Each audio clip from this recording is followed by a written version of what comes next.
warahmatullahi wabarakatuh. Salam sejahtera untuk kita semua. Selamat pagi. Yang terhormat Ibu Kepala SDN Kesiman Tengah, yang terhormat Dewan Guru SDN Kesiman Tengah. Puji syukur kehadirat Allah Subhanahu wa Ta'ala, kita ada di tempat ini dalam keadaan sehat walafiat. Tak lupa salawat serta salam kita haturkan kepada junjungan kita Nabi Muhammad SAW. Allahumma sholli alaihi. Hari ini 15 September 2002 ada pengimbasan sosialisasi penerapan budaya positif di sekolah. Adapun agendanya yang pertama adalah pembukaan dan perkenalan, kedua presentasi konsep, tiga tanya jawab, yang keempat adalah refleksi. Selanjutnya, sosialisasi disampaikan CGP Angkatan 5 Kabupaten Mojokerto, Bu Wiwin Sunaria SPD. Kepada beliau disilakan.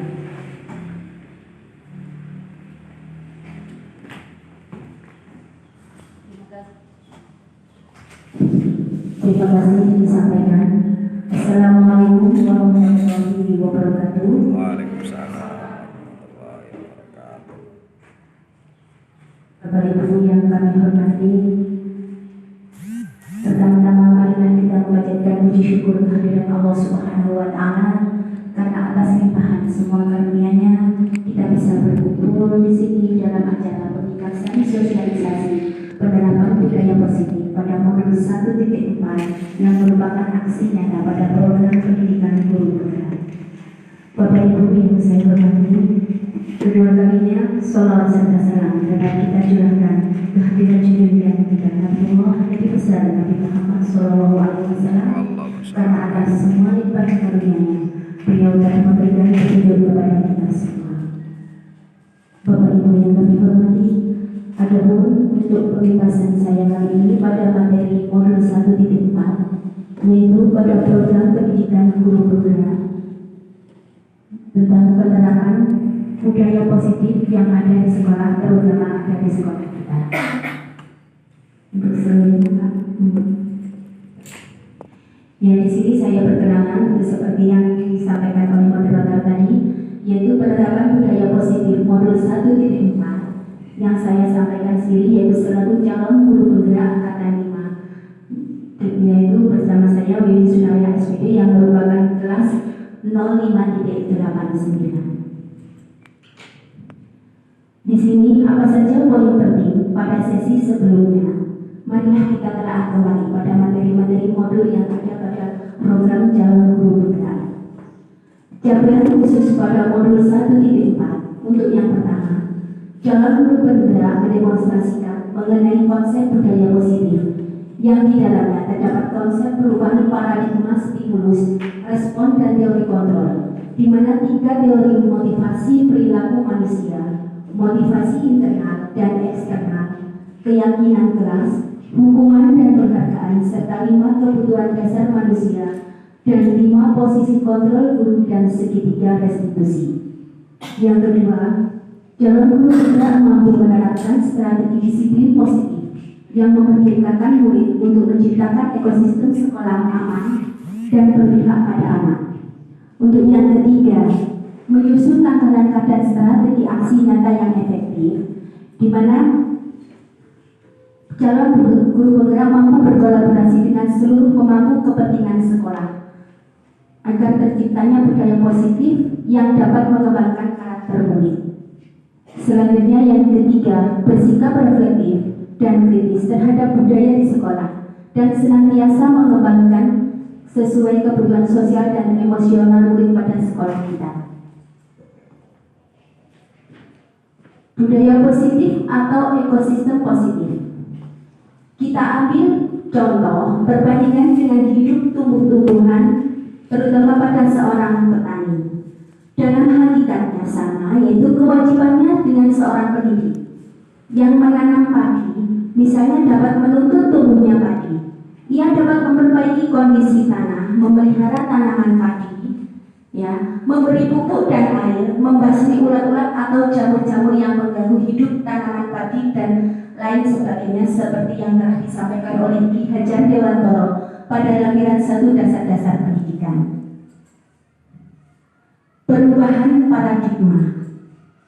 Kegiatan kepala tangan kita nanti bisa mencobanya secara berkelompok. Ya, di sini Bapak Ibu bisa berkelompok dua-dua. Di sini coba Bapak Ibu bisa mempraktekkan.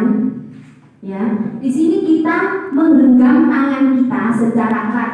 Ya, di sini kita membawa sesuatu yang sangat berharga. Bisa dicoba untuk berkelompok. Ya, yang satu teman menggenggam tangannya, yang satu lagi berusaha merebut dan membuka kepala tangan kita. Ya, coba salah satu dari ya.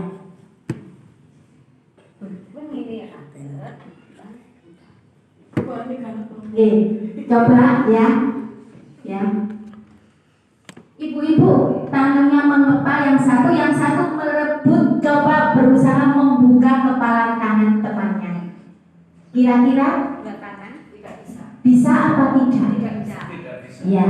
Dari situ kita ada teori kontrol tentang diri kita. Mungkin nanti bisa disampaikan oleh ibu-ibu tentang praktek kita tadi. Bagaimana kita menggenggam tangan kita, yaitu teori kontrol bahwa kita ya mampu mempertahankan apa yang ada di diri kita dengan sistem kontrol yang ada pada diri kita sendiri. Ya, itu tadi contoh dari kegiatan kepala tangan yang merupakan perubahan paradigma. Terus ini apa yang terjadi? Terus siapa yang punya kontrol? Mungkin bisa disampaikan oleh salah satu dari Bapak Ibu. Monggo doa. Assalamualaikum warahmatullahi wabarakatuh. Waalaikumsalam warahmatullahi Terima kasih atas waktu yang sudah diberikan kepada kami untuk menanggapi kegiatan yang baru saja kita laksanakan, yaitu pada percobaan menggenggam tangan, ya. Itu di situ kita menggambarkan bagaimana usaha kita, bagaimana upaya kita untuk mempertahankan apa yang sudah atau apa yang ada dalam diri kita. Jadi siapapun yang berusaha membuka atau istilahnya mempengaruhi ataupun mengambil apa yang sudah milik kita, itu tidak akan bisa selama kita sendiri yang bisa mempertahankan, karena tidak ada orang lain ataupun campur tangan pihak lain yang bisa mempengaruhinya selain kita sendiri. Terima kasih.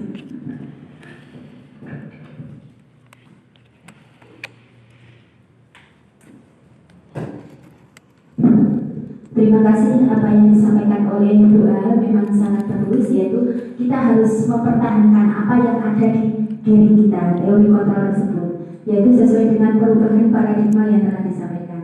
Di sini perubahan paradigma teori kontrol untuk ilusi dari William Glasser, di mana ilusi guru mengontrol murid yang pertama, yang kedua ilusi bahwa kritik dan membuat orang merasa bersalah dapat menguatkan karakter.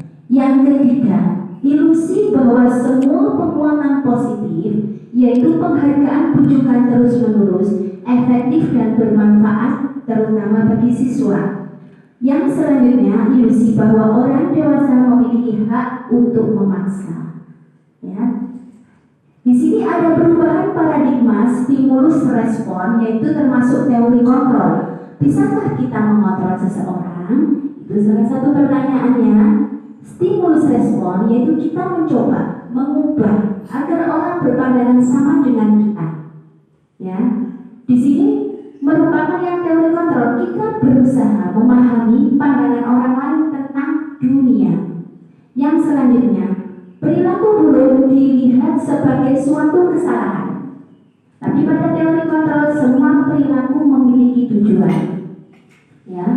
Orang lain bisa mengontrol saya atau kita, ya. Tapi di sini pada teori kontrol hanya Anda atau diri kita sendiri yang mampu dan bisa mengontrol diri kita. Terus selanjutnya, Pemaksaan ada pada saat bujukan gagal, tapi di sini kolaborasi dan konsensus menciptakan pilihan-pilihan baru. Ya, pada model berpikir tentang menang atau kalah, ya, tapi di sini tidak pada teori kontrol, model berpikir menang dan menang. Ya, selanjutnya apa arti disiplin? Ya, kita bisa menjelaskan di sini. Kita juga sangat sering mendengarkan dengan kata-kata disiplin yang tidak asing lagi, terutama pada kita di dunia pendidikan, yaitu di mana makna disiplin berasal dari bahasa Latin disiplina yang artinya belajar. Ya, makna asal dari kata ini berkonotasi dengan disiplin diri dari murid-murid Socrates dan Plato. Ya, disiplin diri juga membuat orang menggali potensinya menuju sebuah tujuan apa yang dia hargai. Namun dalam budaya kita, ya, dalam budaya kita makna kata disiplin telah berubah menjadi sesuatu yang dilakukan seseorang pada orang lain untuk mendapatkan kepatuhan. Kecenderungan umum adalah menghubungkan, ya, kata disiplin dengan ketidaknyamanan, bukan dengan apa yang kita hargai atau pencapaian suatu tujuan yang mulia. Di sini ada teori motivasi perilaku manusia. Yang pertama, untuk menghindari ketidaknyamanan atau hukuman, ya, apa yang akan terjadi apabila saya tidak melakukannya? Itu terutama pada kita sebagai seorang pendidik. Hal itu merupakan motivasi eksternal, ya. Terus yang kedua, untuk mendapatkan imbalan dari orang lain atau institusi. Apa yang akan saya dapatkan apabila saya melakukannya? Ya, itu merupakan motivasi eksternal yang ada dalam diri kita. Selanjutnya, untuk menghargai diri sendiri menjadi insan yang sesuai harapan kita, di mana saya akan menjadi orang seperti apa bila nantinya kita melakukannya.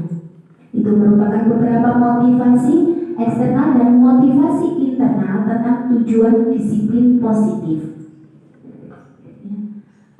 Sesuai dengan apa yang telah disampaikan oleh Ki Hajar Dewantoro yang merupakan Bapak Pendidikan, yaitu merdeka. Merdeka itu artinya tidak hanya terlepas dari perintah, akan tetapi juga cakap buat memerintah diri kita sendiri. Ya. Di sini ada sebuah lingkaran yang merupakan diagram tentang penerapan budaya positif, di mana budaya positif di situ berhubungan dengan lingkungan positif. Jika lingkungan positif, maka ya karakter anak akan tumbuh menjadi dengan budaya positif. Keyakinan kelas bisa kita terapkan dalam kegiatan pembelajaran kita sehari-hari, di mana seseorang anak itu kita beri keyakinan dan harus diterapkan apa setidaknya diterapkan di dalam lingkungan kelas pada saat pembelajaran. Dan selanjutnya peraturan kelas ini juga sudah kita terapkan dalam kegiatan pembelajaran kita sehari-hari. Ya, di sini akan saya jelaskan bagaimana keyakinan kelas, hukuman, dan penghargaan. Mengapa tidak peraturan saja? Mengapa harus ada keyakinan kelas? Ini nanti mungkin bisa diterapkan ibu-ibu di kelas, ya, nanti adanya keyakinan kelas yang disepakati siswa bersama guru. Mengapa kita memiliki peraturan harus menggunakan helm bila mengendarai kendaraan roda 2? Ini yang kita jika berkendara, peraturan dalam berkendara. Terus di sini mengapa kita memiliki peraturan 3M? Ya, ini salah satu contoh juga, menggunakan masker, mencuci tangan, dan menjaga jarak 1,5 meter atau 1,5 meter. Terus yang selanjutnya ada contoh lagi, mengapa kita memiliki peraturan harus datang tepat waktu pada saat mengikuti pelatihan. Itu beberapa pertanyaan yang mengapa tidak peraturan saja tapi harus kita terapkan keyakinan kelas. Untuk mendukung motivasi intrinsik, kembali ke nilai keyakinan-keyakinan lebih menggerakkan seseorang dibandingkan dengan mengikuti serangkaian peraturan-peraturan yang ada. Dari sini Bapak Ibu bisa memperhatikan ya, yang mana yang merupakan keyakinan kelas dan mengapa. Ya, ada dua gambar di sini contoh.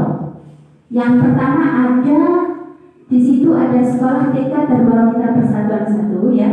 Ada beberapa kesepakatan kelas.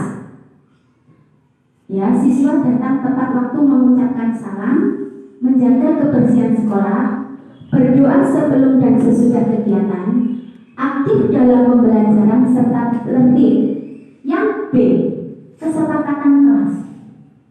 Kami guru dan murid ya, di situ saling menyayangi.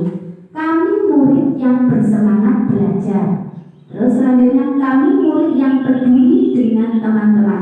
Itu ada dua contoh yang merupakan ya, Bapak Ibu bisa melihat yang mana yang merupakan keyakinan kelas ya. Mungkin di sini Bapak Ibu bisa melihat dua contoh tersebut yang mana merupakan keyakinan kelas. Kira-kira yang mana Bapak Ibu? Keyakinan kelas kita yang bisa kita terapkan pada anak-anak kita di sekolah. Yang mana? Yang B. B kesepakatan kelas itu yang merupakan yang masuk dalam keyakinan kelas. Bisa nanti ya Ibu diterapkan, nanti anak-anak ada keyakinan kelas itu. Kegiatan pendalaman keyakinan kelas di sini ya, ada kata hormat. Kami meyakini bahwa sangat penting untuk menghormati semua orang dan milik orang lain. Yang kedua, bekerja. Kami meyakini bahwa sangat penting untuk mengerjakan segala pekerjaan atau mengikuti kegiatan yang telah ditugaskan. Terus selanjutnya, diterima dan dimiliki. Kami meyakini bahwa sangat penting untuk merasa diterima pada suatu kelompok dan saling peduli satu dengan yang lainnya. Di sini ada beberapa garis tentang hormat, bekerja, ya.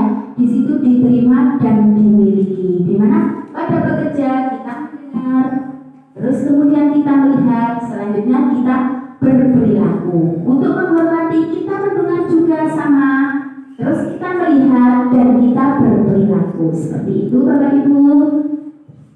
Next.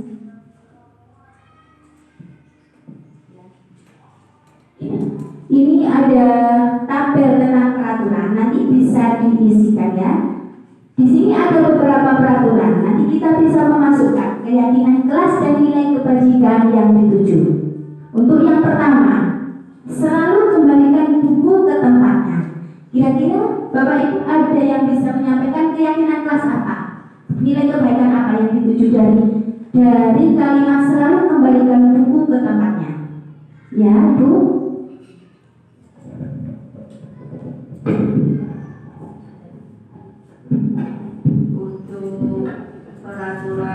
Untuk peraturan selalu mengembalikan buku ke tempatnya, itu nilai keyakinan yang bisa diambil adalah disiplin.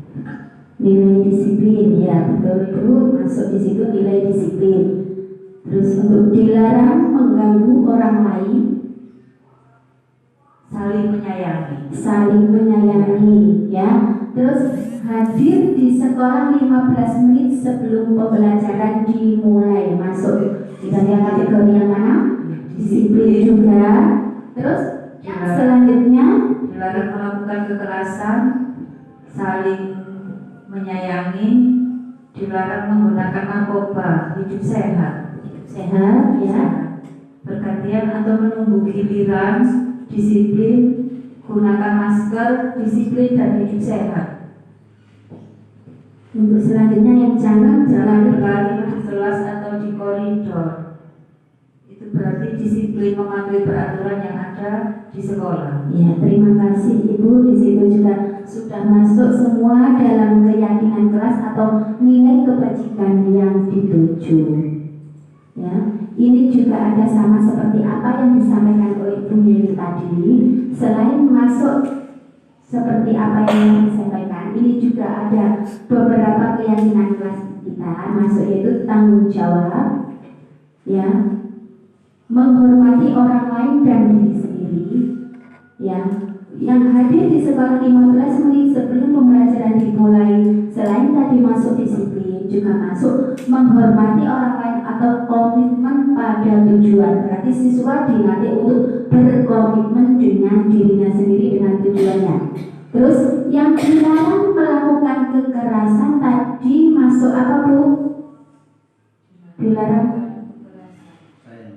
menyayangi, ya, sama di situ saling menyayangi, juga keselamatan dan menghormati orang lain.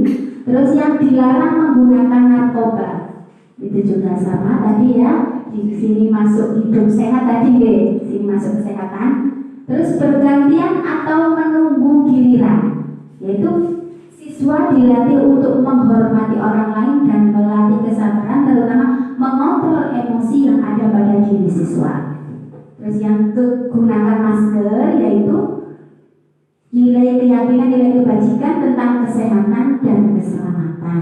Terus yang terakhir, jangan berlari di kelas atau koridor, karena kita sangat sering menjumpai anak-anak yang berlari-lari seperti itu, bahkan tidak memperhatikan keselamatannya. Yaitu di sini masuk keyakinan kelas, keselamatan atau keamanan diri. Ya.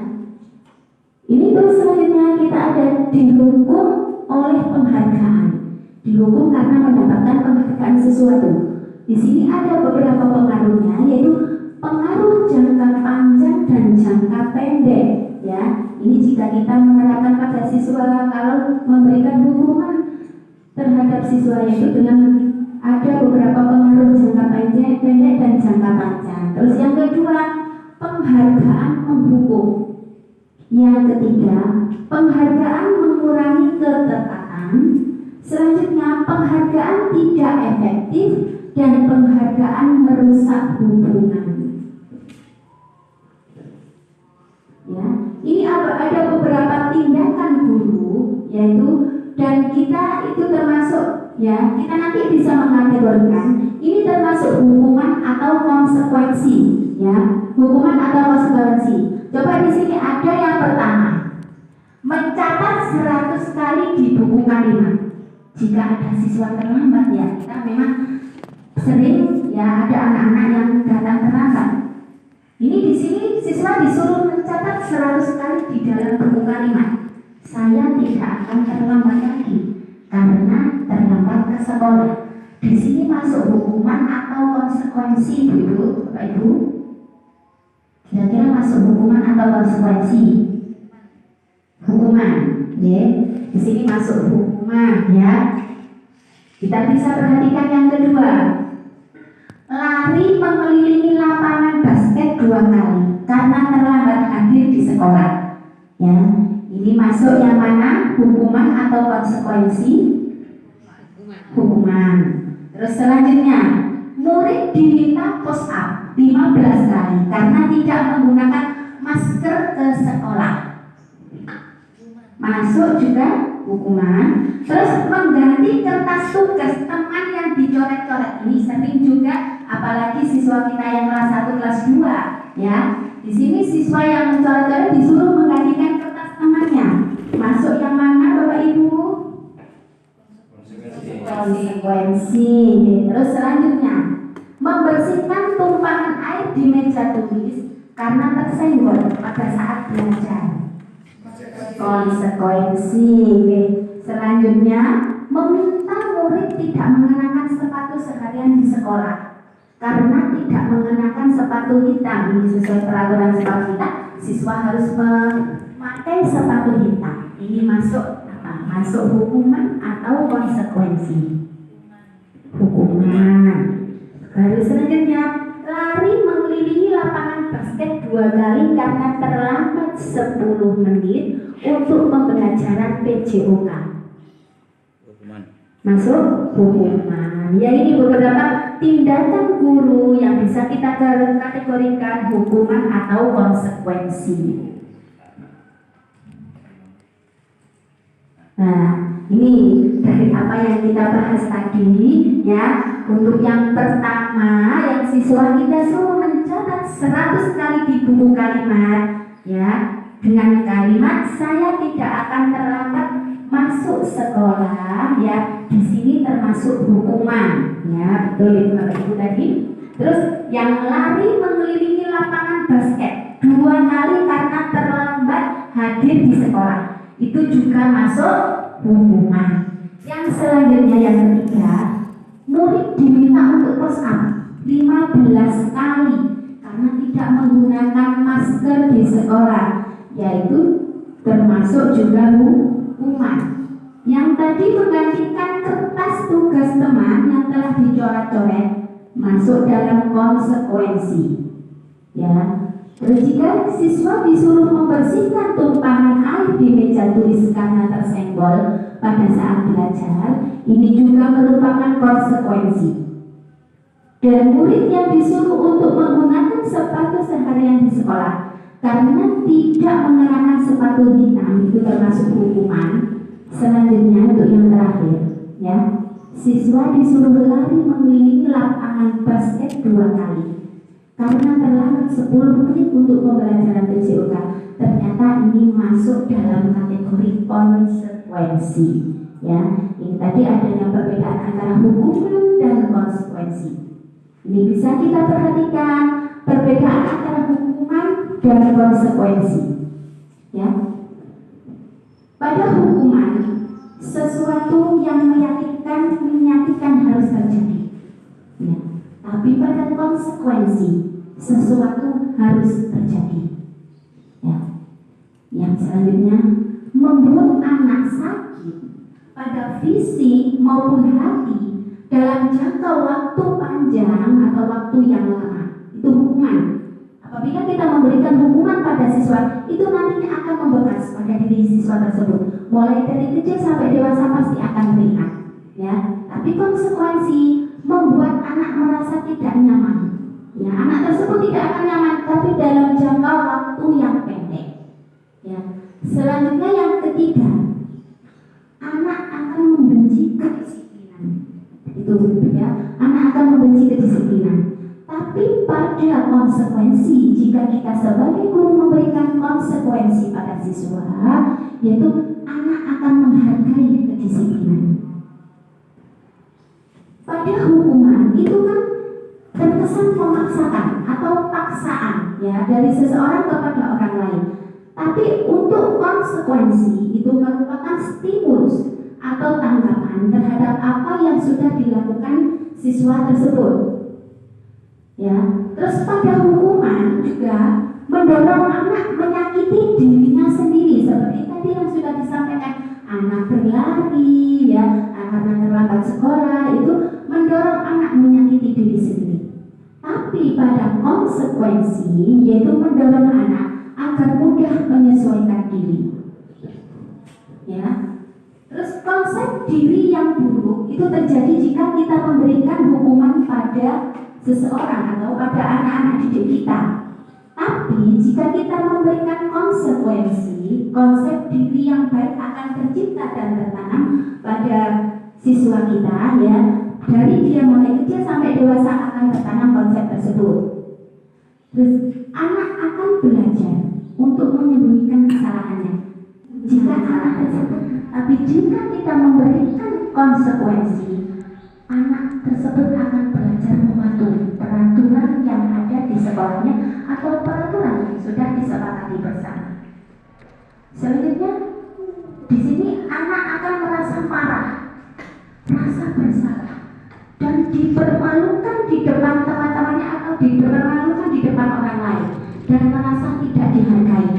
Maka secara tidak langsung psikis anak tersebut akan merasa terjatuh psikisnya. Ya, tapi di sini pada konsekuensi, ya, anak tersebut kehilangan hak, dibuat tidak nyaman dan diasingkan hanya untuk sementara waktu, tidak untuk jangka panjang. Ya, untuk perbedaan hukuman dan konsekuensi. Ya, ini ada untuk selanjutnya. Ya, mungkin Bapak Ibu sudah mengenal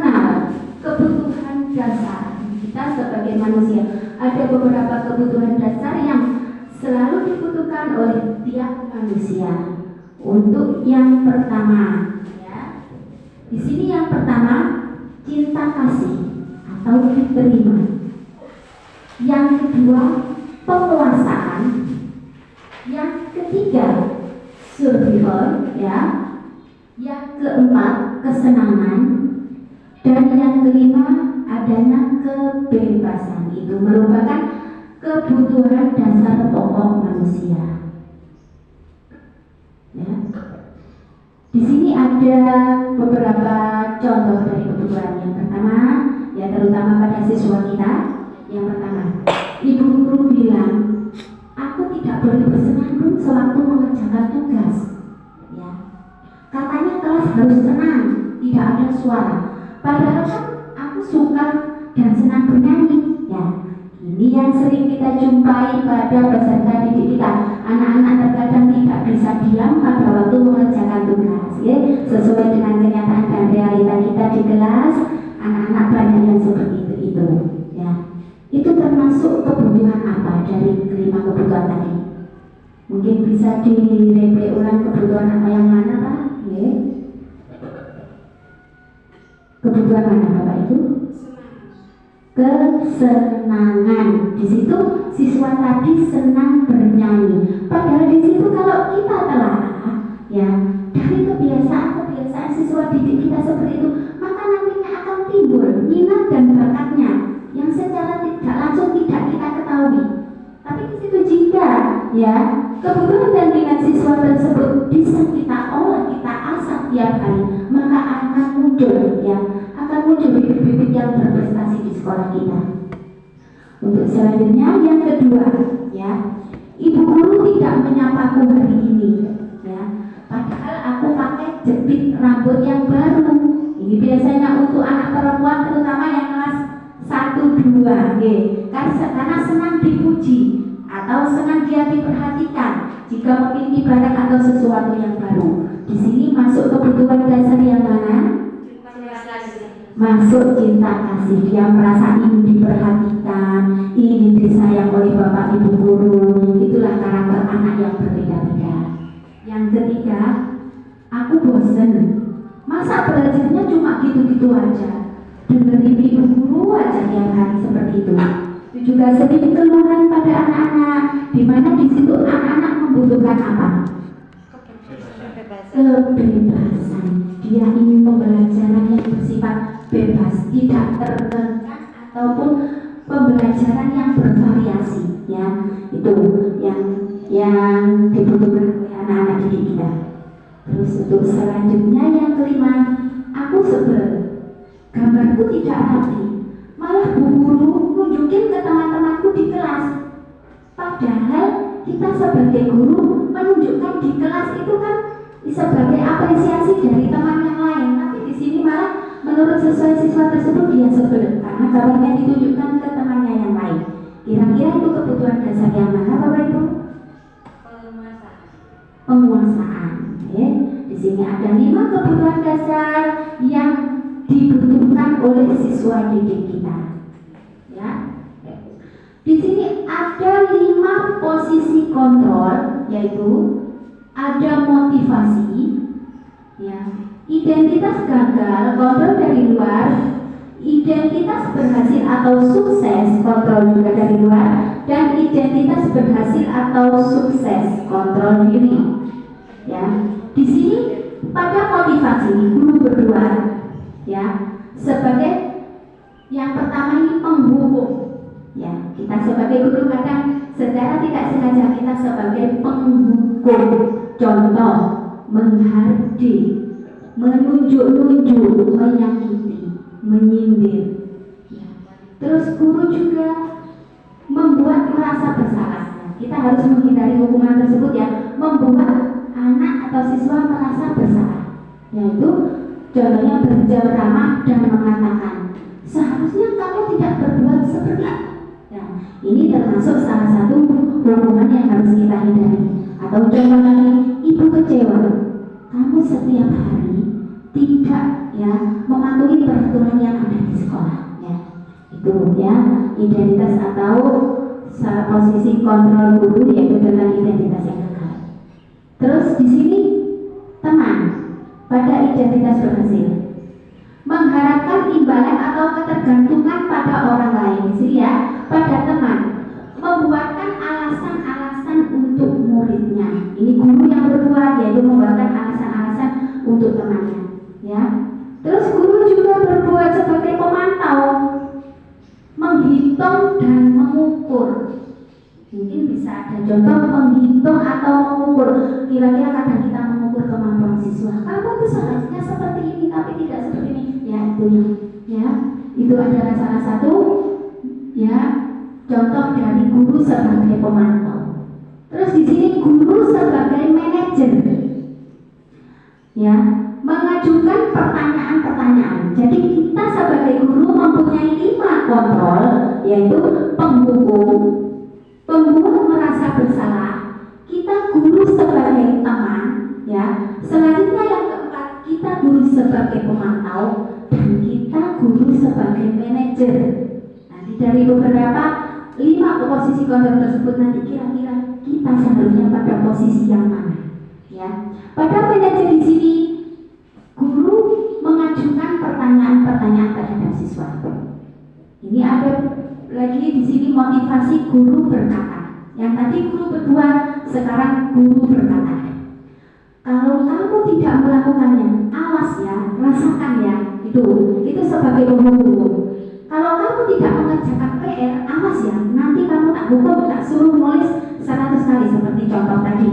Itu merupakan salah satu posisi kontrol guru sebagai penghukum. Yang posisi guru membuat merasa siswa bersalah. Ya, di sini kamu seharusnya atau kamu sudah tahu, ibu lelah sekali mengatakannya. Ibu stres, ya seperti itu. Kamu seharusnya jadi siswa itu harus ya mengerjakan tugas dengan baik dan benar. Ya, harus mengerjakan tugas dengan baik dan benar. Itu yang salah satu dari posisi kontrol kita sebagai guru yang hendaknya harus kita hindari. Ya, selanjutnya posisi kontrol guru sebagai teman. Sebagai teman. Ya, di sini ayolah kita sebagai guru juga bisa menjadi teman anak-anak. Ya, kita rangkul anak-anak, kita rangkul anak-anak. Ya, jika ada suatu permasalahan terhadap siswa. Ya, di sini ayolah lakukan demi ibu. Ya. Masa kamu tidak tahu seperti kata-kata itu, ya? Ingat tidak ibu pernah bantu apa? Ya, itu kita salah satu kalimat kita jika menjadi teman pada siswa didik kita. Terus kita juga guru sebagai memantau kegiatan siswa. Ya, di sini dengan kata-kata apa peraturannya?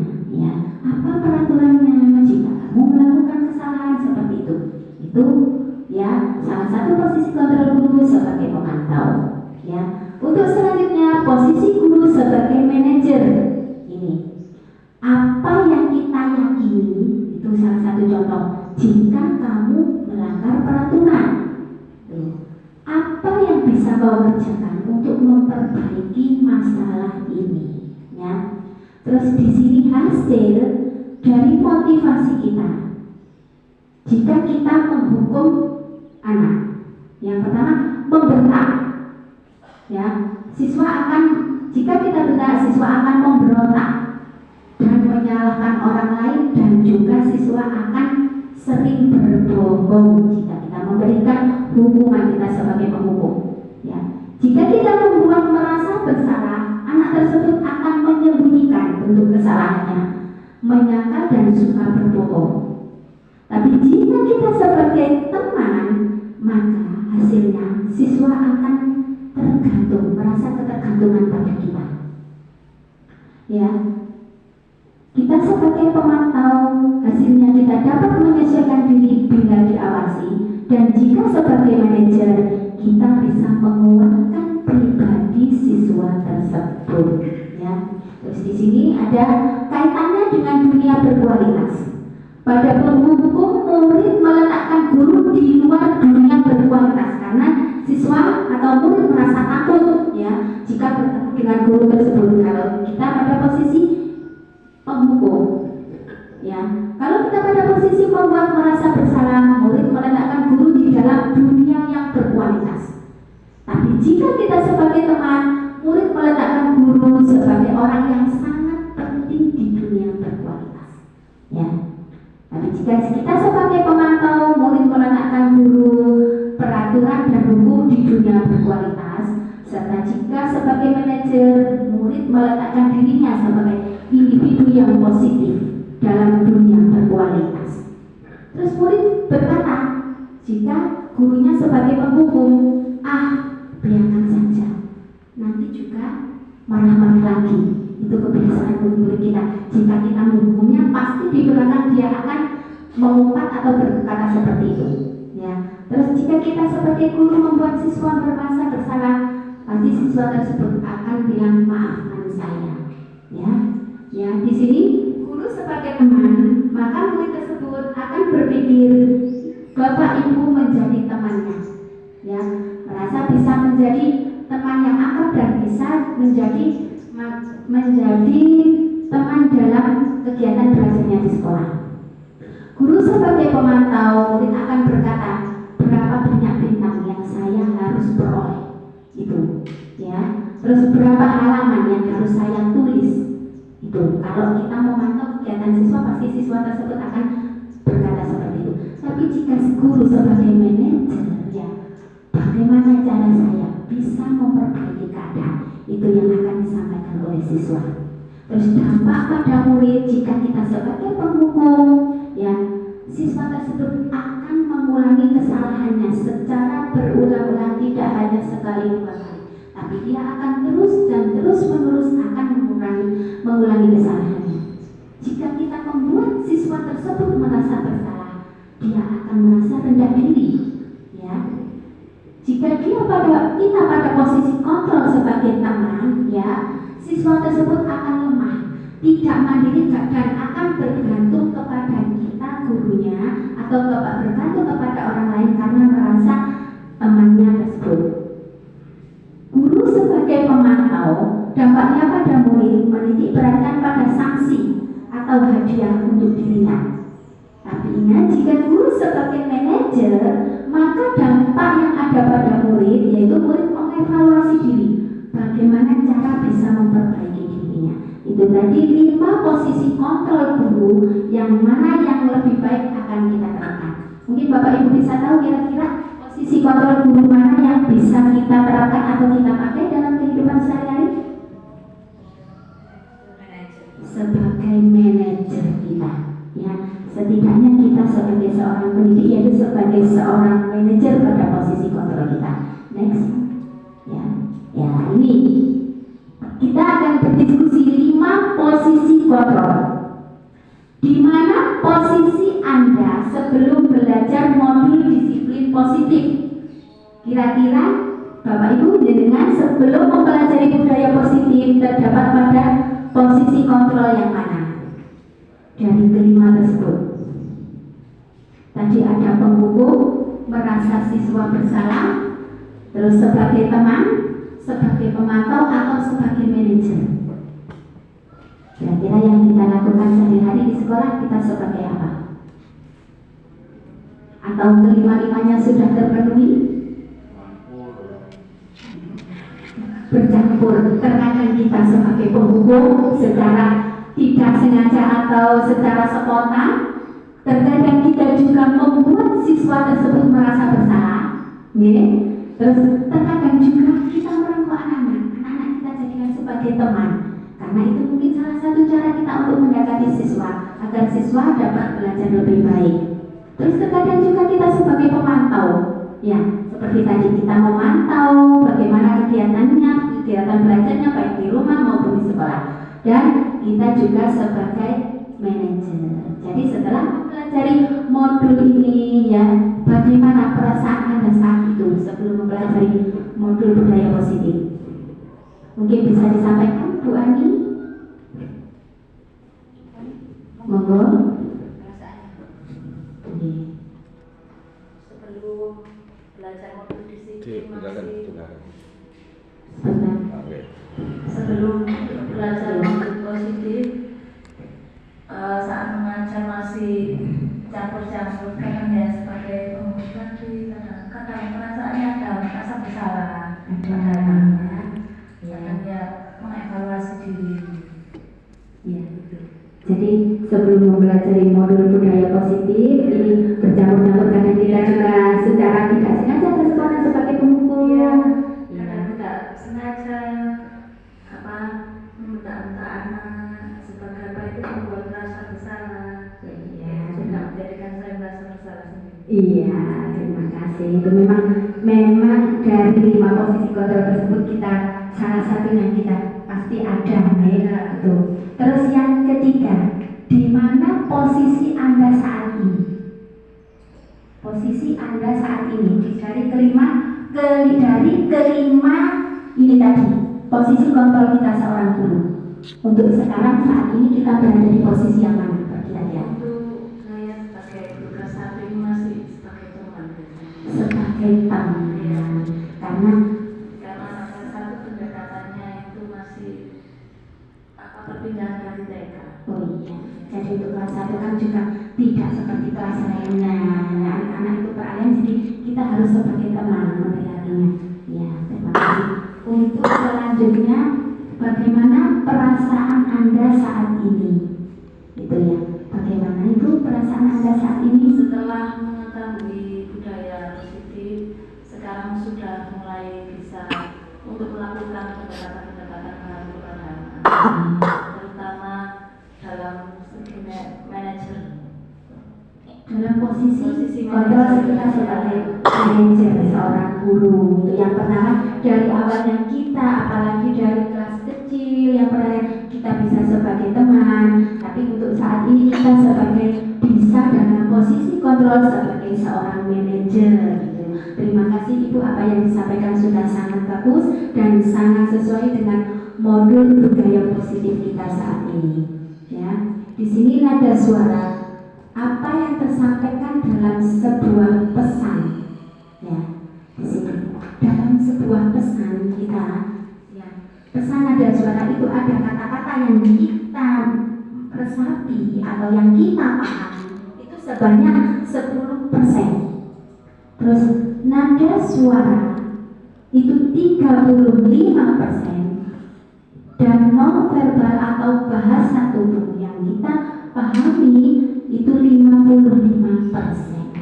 Ini dari nada suara apa yang tersampaikan dari sebuah pesan.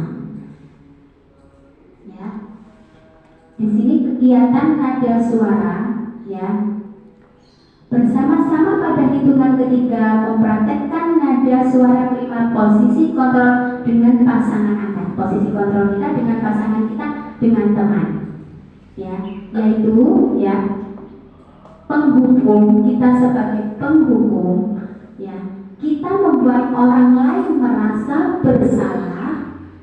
Kita juga bisa sebagai teman terhadap peserta didik kita, ya.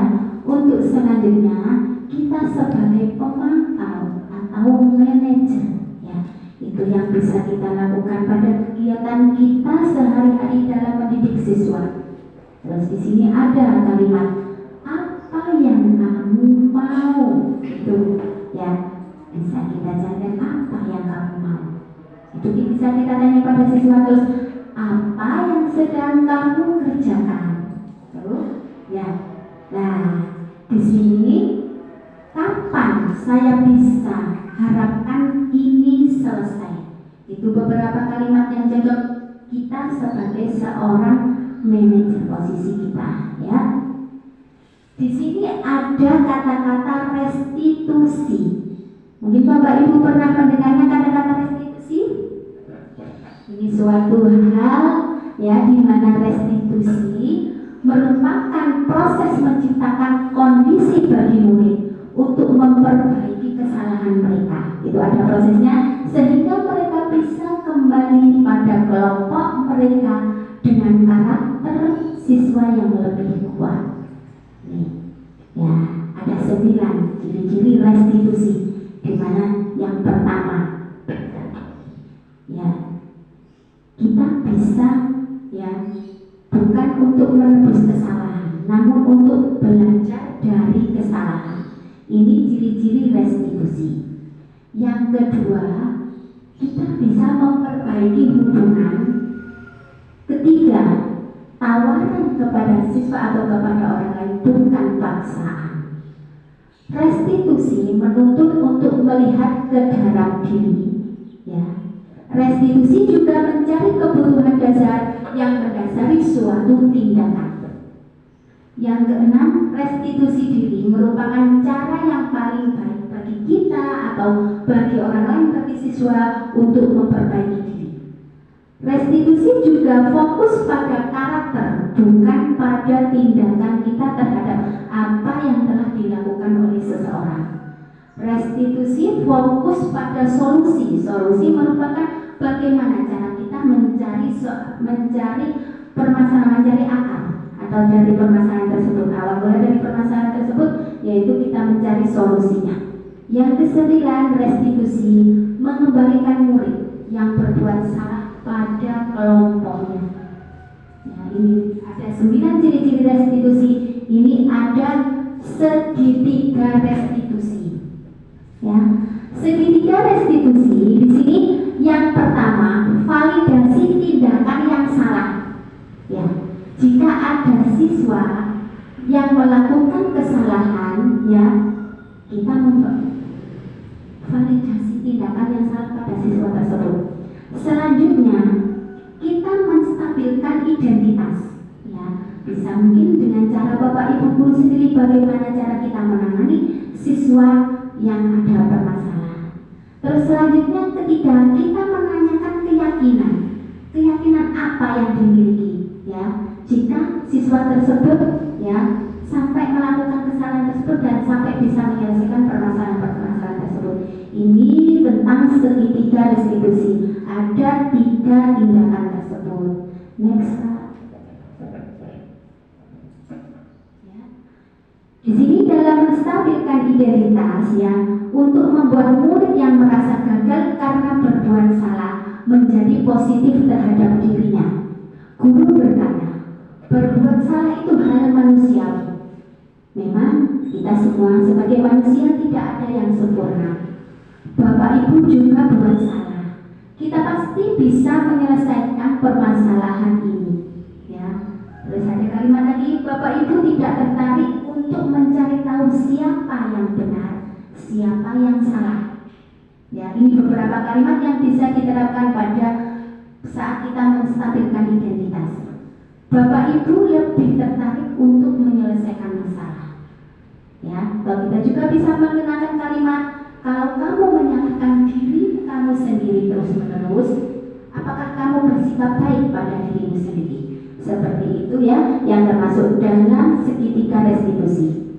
Yang kedua, validasi tindakan yang salah. Jika ada siswa melakukan kesalahan, kita bisa melakukan ini, yaitu membantu murid mengenali basic atau NET, kebutuhan yang ingin dipenuhinya ketika melakukan kesalahan. Karena pada dasarnya, ya, setiap tindakan manusia tujuannya memenuhi kebutuhan dasar, penguasaan, diterima kesenangan, serta survival untuk bertahan hidup, yaitu 5 kebutuhan dasar manusia tadi yang sudah saya jelaskan di depan. Ya, di sini guru berkata, kamu bisa saja kan melakukan hal yang lebih buruk, tapi kamu tidak melakukannya, kan? Ya, ini kamu pasti punya alasan mengapa melakukannya dan apa yang penting bagi kamu. Selanjutnya, kamu boleh tetap berusaha menjaga sikap itu, tapi tambahkan sikap yang lain yang baru. Dan maukah kamu belajar cara lain untuk mendapat yang kamu butuhkan tanpa harus memukul? Ini jika ada siswa kita yang berkelahi atau memukul temannya. Terus apakah kamu bisa melakukan dengan lebih baik untuk besok lagi? Ya. Terus segitiga restitusi yang ketiga, yaitu kita menanyakan keyakinan. Setelah dari 2 tindakan tadi, kita menanyakan keyakinan pada siswa. Murid melihat kesalahannya dihubungkan dengan nilai-nilai kebajikan yang diyakininya, mendasari manusia berinteraksi dengan orang lain. Ya, adapun guru bisa berkata-kata seperti ini, ada beberapa contohnya. Apa nilai yang kita percaya di kelas atau sekolah kita? Yang kedua, nilai-nilai kebajikan atau keyakinan apa yang telah kita sepakati? Terus kelas yang ideal itu seperti apa sih? Apa kamu ingin jadi anak seperti itu? Ya, itu tadi beberapa contoh penerapan segitiga restitusi yang sangat bagus yang bisa kita terapkan di sekolah kita. Next. Ya. Intervensi 30 detik. Ya. Ini intervensi ini bisa membantu murid kembali ke tujuan semula dengan cukup singkat, dengan cara non kontraktatif ini. Ya. Di sini ada beberapa pertanyaan yang bisa Bapak Ibu perhatikan. Salah satu di sini ya, saya ambil beberapa contoh di sini. Apakah saat ini kamu sedang menjadi orang yang kamu inginkan? Itu, ya. Terus saya ambil lagi beberapa poin di sini. Apa yang bisa saya bantu agar kamu bisa melakukan? Dan apakah saya bisa bantu kamu agar dapat segera termulai? Itu salah satu kalimat yang bisa kita terapkan sebagai guru untuk membantu siswa kita dalam menyelesaikan segala permasalahannya. Next. Nah, di sini kita ada beberapa seri tanya jawab setelah kita melakukan presentasi ini tentang penerapan budaya positif kita, 5 kebutuhan dasar, dan serta penerapan segitiga restitusi. Ya, ini ada beberapa refleksi. Nanti mohon dijawab untuk Bapak Ibu ya. Beberapa refleksi ini yaitu yang pertama, hal baru apa yang mengubah paradigma saya yang saya dapatkan? Ya, monggo betul. Binara, monggo. Betul, monggo Pak Binara Pak.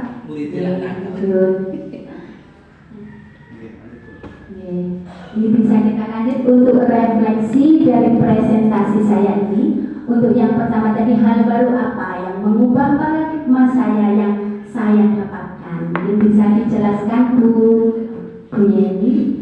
Monggo Pak. Gimana?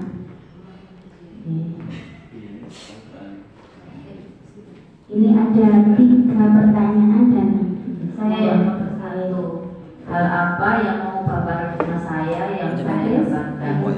Untuk ini, karena saya mengajar di kelas tinggi, paradigma saya saat ini, kalau di kelas 1 tadi kan guru sebagai teman, kalau saya guru sebagai manajerial, di mana saya membantu peserta didik saya untuk bisa meraih apa yang diinginkan di dalam kelasnya, baik di dalam belajar atau di kehidupan sehari-harinya.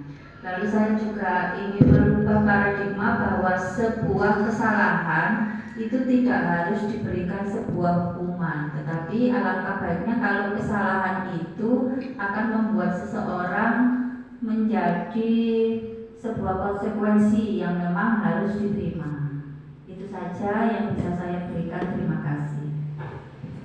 Terima kasih, mungkin bisa berikan aplaus untuk Bu Yeni ya. Di sini seperti yang disampaikan oleh Bu Yeni sangat bagus. Kita tidak harus memberikan hukuman pada siswa, tapi kita sebagai posisi kontrol kita sebagai manajerial. Untuk pertanyaan kedua mungkin bisa yang lain, Bu Al, perasaan apa yang muncul selama mengikuti sesi ini, khususnya mengenai makna disiplin dan motivasi intrinsik? Iya, setelah kita mengikuti sesi presentasi, ya, pembahasan ya, sosialisasi. setelah kita mengikuti sesi presentasinya dari Bu Wiwin ini, sedikit banyak pasti kita memiliki angan-angan ya, atau istilahnya memunculkan ide-ide baru bagi kita semua. Saya kira tidak hanya saya ya, bagi peserta yang lain juga demikian. Nah, kalau bagi saya setelah kita mengikuti presentasi seperti ini, setidaknya kita lebih meningkatkan, istilahnya lebih meningkatkan motivasi ke anak-anak, khususnya bagi anak-anak yang memiliki sifat khusus di sini maksudnya suka berbuat tidak disiplin ya.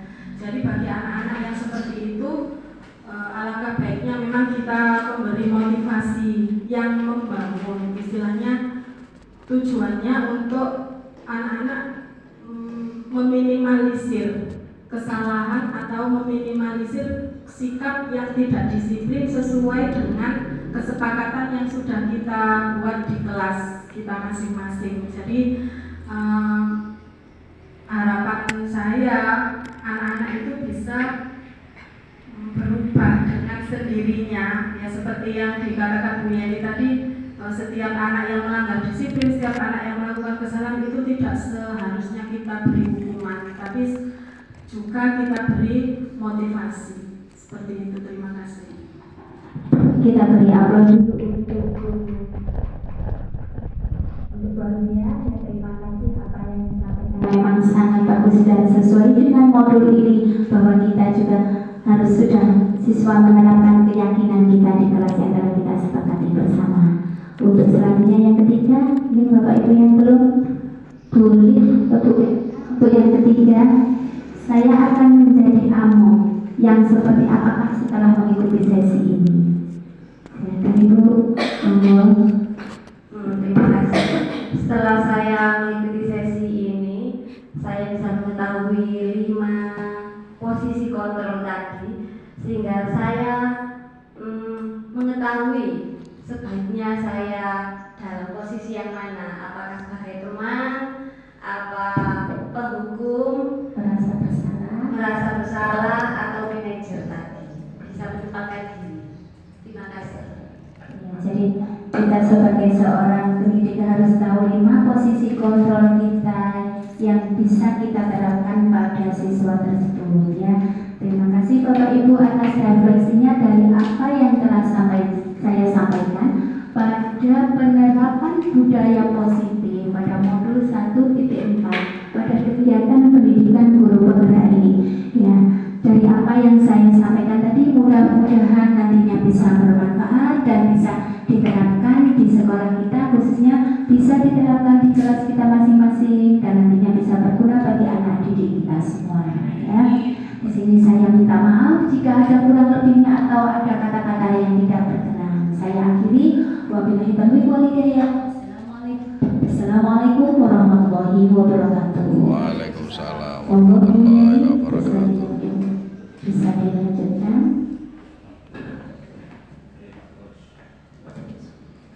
Mohon diberikan tepuk tangan.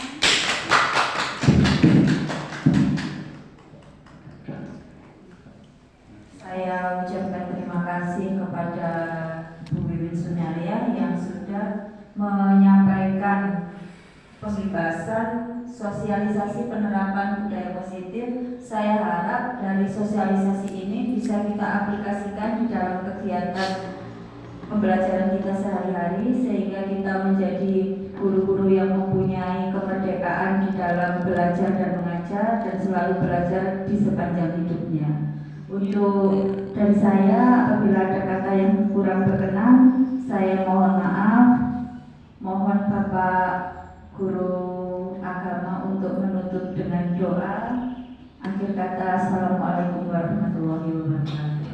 Waalaikumsalam warahmatullahi wabarakatuh. Iya. Coba ini. Langsung Pak Dul mawon lho. Ya Allah. Mboten. Jenengan cekelaken lek ngoten. Sakedhati.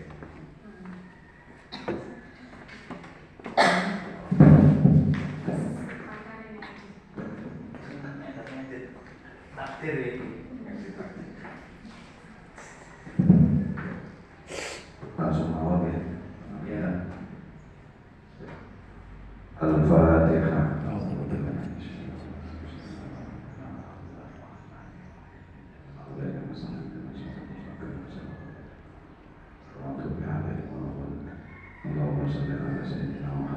Amin.